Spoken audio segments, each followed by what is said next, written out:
MA उत्तरार्ध research methodology की कक्षा में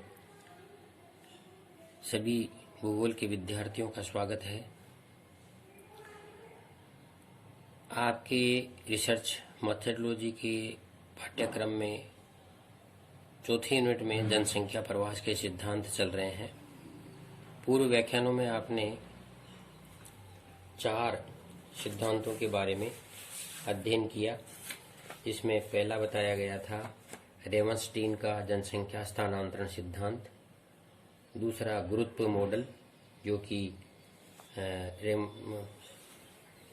गुरुत्वाकर्षण जो न्यूटन का नियम था उसके आधार पर स्टीवर्ट और रेली ने प्रस्तुत किया है, तीसरा न्यूनतम प्रयास सिद्धांत जो कि जिप के द्वारा 1940 में प्रस्तुत किया और विभिन्न वस्तुओं, सूचनाओं और व्यक्तियों में परिसंचरण की मात्रा की व्याख्या की है। चौथा मध्यवर्ती अवसर सिद्धांत इंटरविंग अपॉर्चुनिटी मॉडल प्रस्तुत किया स्टोकर ने और उसमें एक सूत्र देकर जो है वास्तविक अवसर जो है वो रोजगार, आवास और वातावरण के अनुसार प्रवास निर्भर करता है। आज के व्याख्यान में ली का जनसंख्या स्थानांतरण सिद्धांत जिसको हम दूसरे रूप में सूक्ष्म विश्लेषणात्मक मॉडल भी कहते हैं, माइक्रो एनालिटिकल मॉडल, ये मुख्यतः इसका श्रेय ली को जाता है। हेगरस्टेन ने 1967 में अपनी क्षेत्रीय अंतःक्रिया संकल्पना में आवासीय परिसंचरण का एक सरल मॉडल प्रस्तुत करके बताया और ये पूर्व की जो मान्यताओं थी उन पर प्रश्न चिन्ह लगा दिया। हेगरस्टेन ने जनसंख्या प्रवास की गतियों को स्थानीय विशेषताओं का एक सीधा संबंध माना और एक केंद्र से निकट के केंद्र की जो संबद्धता है उनके संचरण की बारंबारता को प्रमुख आधार बनाया। ली ने 1966 में स्थानांतरण प्रक्रिया के 3 कारक बताए। स्थानांतरण प्रक्रिया के 3 कारण बताए। ये 3 कारण क्या थे? एक तो उद्भव और दूसरा 3 कारक थे ये, तो दूसरा है एक उद्भव, दूसरा गंतव्य और तीसरा मध्यवर्ती अवरोध।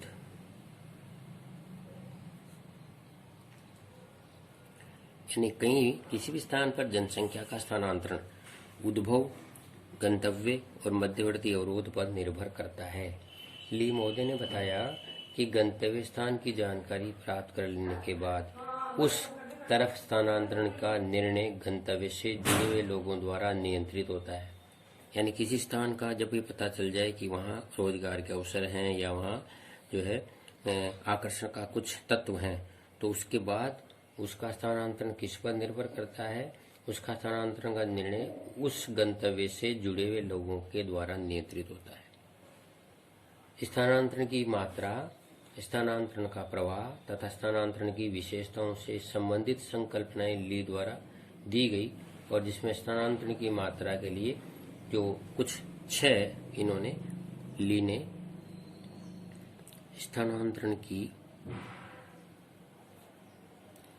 मात्रा उस क्षेत्र के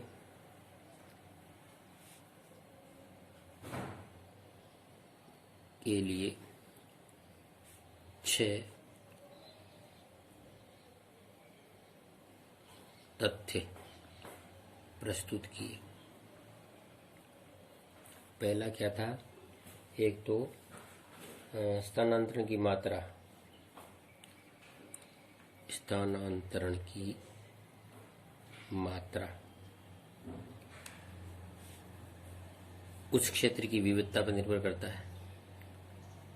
उस क्षेत्र की विविधता पर निर्भर करता है। और दूसरा तथ्य दिया, स्थानांतरण की मात्रा जनसंख्या की विविधता के आधार पर बदलती है। के आधार पर बदलती है। तीसरा तथ्य था स्थानांतरण की मात्रा मध्यवर्ती अवरोधों यानी बीच में कोई अवरोध हो तो मध्यवर्ती अवरोधों या बाधाओं से प्रभावित होती है, बाधाओं से प्रभावित होती है। और चौथा तत्व था स्थानांतरण की मात्रा आर्थिक तत्वों के उतार चढ़ाव से प्रभावित होती है।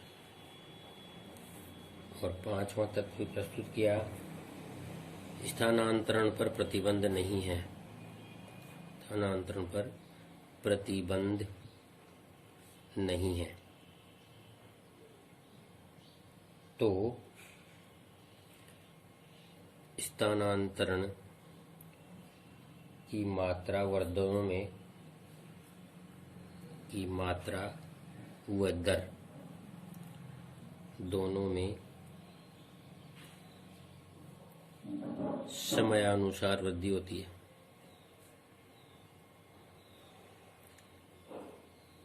और छठी बात थी कि स्थानांतरण की मात्रा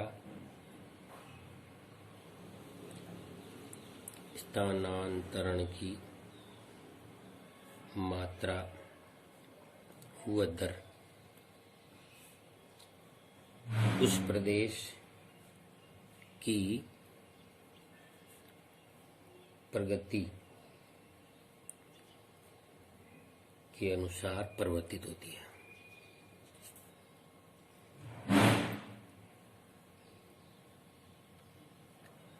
यानी ये 6 तथ्य प्रस्तुत किए ली ने। यानी स्थानांतरण किसी भी क्षेत्र में जो स्थानांतरण है वो 6 तथ्यों पर निर्भर करता है। एक तो स्थानांतरण की मात्रा उस क्षेत्र की विविधता पर निर्भर करता है, यानी किसी भी क्षेत्र में कितनी प्रकार की विविधताएं हैं। जो रोजगार की अगर विभिन्न संसाधनों में विविधताएं हैं तो आर्थिक गतिविधियों में भी विविधता होगी और इससे रोजगार के अवसरों में भी विविधता पाई जाएगी। स्थानांतरण की मात्रा जनसंख्या की विविधता पर भी निर्भर करती है, क्योंकि जनसंख्या की भिन्न भिन्न प्रकार की जनसंख्या होगी। आर्थिक गतिविधियों में संलग्न होने वाली अलग अलग क्षमता के अनुसार की जनसंख्या होगी। जनसंख्या में अत्यधिक विविधता आएगी तो स्थानांतरण की मात्रा भी बदलती है।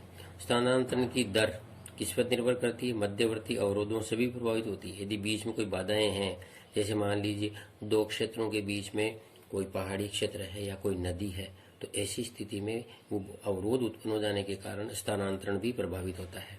स्थानांतरण की मात्रा आर्थिक तत्वों के उतार चढ़ाव के अनुसार भी बदलती है, क्योंकि आर्थिक तत्वों में कमी या अधिकता हो गई। जैसे मान लीजिए किसी स्थान विशेष पर कोयले की मात्रा धीरे धीरे ज्यादा उत्खनन होने से आर्थिक गतिविधियां बढ़ती चलेगी, इसलिए स्थानांतरण भी बढ़ता चला गया।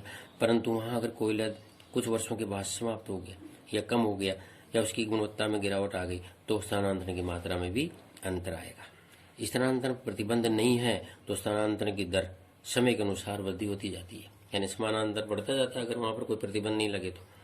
इसी प्रकार स्थानांतरण की मात्रा और दर उस प्रदेश की प्रगति पर भी निर्भर करती है। जो किसी प्रदेश का विकास होगा, आर्थिक जो है गतिविधियां बढ़ती चली जाएंगी तो स्थानांतरण भी जो है बढ़ता चला जाता है।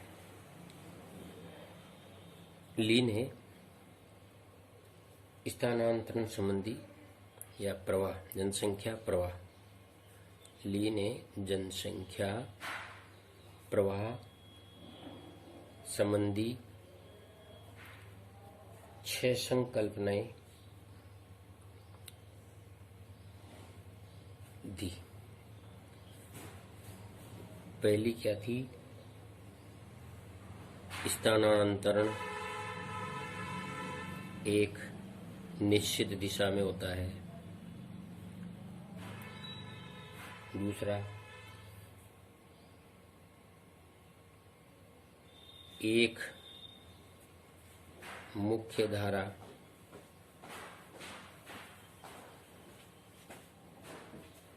के विपरीत धारा भी उत्पन्न होती है। मुख्य धारा के विपरीत धारा भी चलती है, यानी जब किसी एक दिशा में स्थानांतरण होता है तो वापस प्रतिक्रिया में भी स्थानांतरण होता है। तीसरा, यदि प्रवास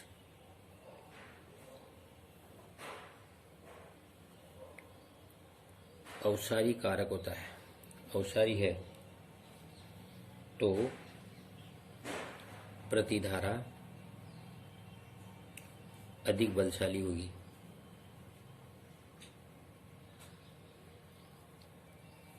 चौथा है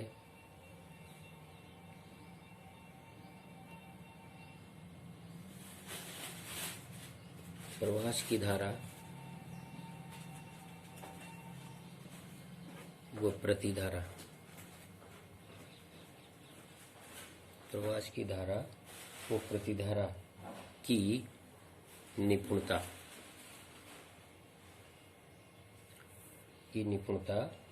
प्रवास जनन यानी उत्पत्ति, जन्म, वो गंतव्य एवं गंतव्य क्षेत्र में समानता से न्यून होता है। गंतव्य क्षेत्र की प्रवास की धारा और प्रतिधारा निपुणता जनन एवं गंतव्य क्षेत्र की समानता पर निर्भर करता है, समानता पर निर्भर होता है। और पांचवी जो संकल्पना है, यदि मध्यवर्ती बाधाएं अधिक हैं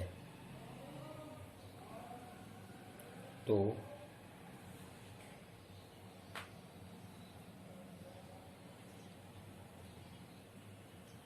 प्रवास धारा में निपुणता होती है। इसका मतलब क्या है? निपुणता होती है, इसका निपुणता का मतलब है यानी प्रवास बड़े कठिन अवरोधों को भी पार कर लेता है। और छठी संकल्पना है प्रवास की धारा की निपुणता आर्थिक दशाओं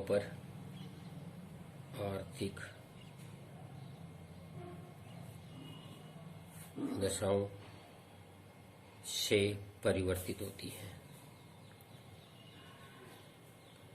यानी प्रवास की जो धारा है वो आर्थिक दशाओं पर परिवर्तित होती है। यदि आर्थिक उन्नति होती जाती है तो प्रवास भी बढ़ता जाता है। यदि आर्थिक अवनति शुरू हो जाती है तो प्रवास की धारा भी कमजोर पड़ जाती है। इसको एक डायग्राम से भी प्रस्तुत किया गया है।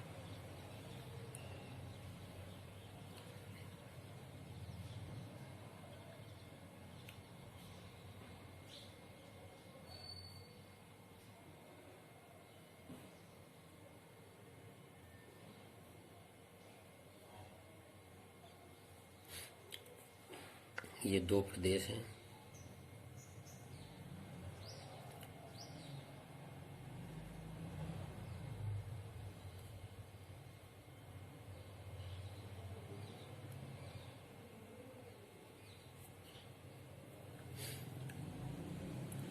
ये बीच की दूरी है और इसमें ये अवरोध है। ये है मध्यवर्ती अवरोध। ये है मूल स्थान और ये है गंतव्य जहाँ लोग प्रवास करते हैं।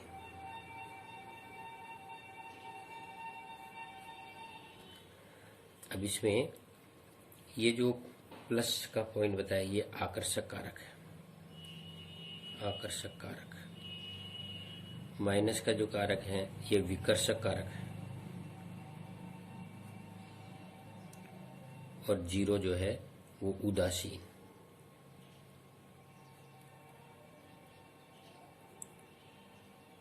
यानी उदासीन का मतलब जिसमें कुछ लोग ऐसे होते हैं जो अपने वहीं रहना चाहते हैं, किसी तरह से नहीं जाते हैं। तो ली ने जो मॉडल दिया है, ये मॉडल क्या है कि एक स्थान से दूसरे स्थान के बीच में जो प्रवास है वो किस पर निर्भर करता है? वो निर्भर करता है वहाँ की आर्थिक दशाओं पर, वहाँ के बीच में मिलने वाले अवरोध पर और आकर्षक कारकों पर। किसी मूल स्थान से गंतव्य स्थान की ओर यदि आकर्षक के कारक ज्यादा हैं तो प्रवास की दर भी ज्यादा होगी। यदि आकर्षक के कारक नहीं है और निष्कर्ष के कारक ज्यादा हैं तो वो प्रवास कम होगा। और अगर आकर्षक के कारक ज्यादा हैं और मध्यवर्ती अवरोध हैं तो भी प्रवास की दर बढ़ती चली जाती है, क्योंकि प्रवास में निपुणता आ जाती है। मध्यवर्ती अवरोधों को भी पार करके जनसंख्या का प्रवास होता है। इस प्रकार ये ली ने जनसंख्या प्रवास का सिद्धांत दिया, जिसमें 6 तथ्य प्रस्तुत किए। स्थानांतरण की मात्रा उस क्षेत्र की विविधता पर निर्भर करती है। जनसंख्या विविधता के आधार पर ही बदलती है और मध्यवर्ती अवरोधों और बाधाओं से प्रभावित होती है। आर्थिक तत्वों के आधार पर उतार चढ़ाव होता है और स्थानांतरण की यदि प्रतिबंध नहीं है तो मात्रा और दर दोनों बढ़ती है। स्थानांतरण की मात्रा और दर उस प्रदेश की प्रगति के अनुसार भी परिवर्तित होती है। और इस आधार पर ली ने जनसंख्या प्रवाह की 6 संकल्पनाएं दी। पहली, स्थानांतरण एक निश्चित दिशा में ही होता है। दूसरी, मुख्य धारा के विपरीत धारा भी उत्पन्न होती है। तीसरी, यदि प्रवास अवसारी तो प्रतिधारा अधिक बलशाली होता है। यानी अगर प्रवास केवल एक अवसर के लिए ही पैदा हुआ है, किसी एक फैक्ट्री लग गई उसके लिए वहाँ प्रवास शुरू हो गया, पर बाद में फिर प्रतिधारा उत्पन्न हो जाती है, बलशाली हो जाती है। और प्रवास की धारा और प्रतिधारा की निपुणता किस पर निर्भर करती है? एक तो जनन और दूसरा गंतव्य क्षेत्र की जनन की क्षमता पर। दोनों जगह की जनन की क्षमता पर निर्भर करता है। यदि मध्यवर्ती बाधाएं अधिक हैं तो प्रवास धारा में निपुणता आ जाती है, क्योंकि लोग आकर्षक कारकों के कारण जो है मध्यवर्ती अवरोधों को भी पार करके और पहुंचते हैं और प्रवास करते हैं। और प्रवास की धारा की निपुणता आर्थिक दशाओं के अनुसार परिवर्तित होती जाती है। इस तरह से ये 6 संकल्पनाएं ली ने दी है, जो कि ये सिद्धांत इनका जनसंख्या प्रवास के लिए सबसे उपयुक्त है, सबसे अधिक मान्यता प्राप्त है और इसकी बहुत कम आलोचना हुई है। इसलिए आज के समय में किसी भी क्षेत्र विशेष में जनसंख्या प्रवास की दर को निकालने के लिए जनसंख्या प्रवास के सिद्धांत को इस माइक्रो एनालिटिकल मॉडल से आसानी से समझा जा सकता है। ये जनसंख्या प्रवास के सिद्धांत इस व्याख्यान के बाद समाप्त होते हैं। अगली कक्षा में 5वीं यूनिट शुरू करेंगे। धन्यवाद।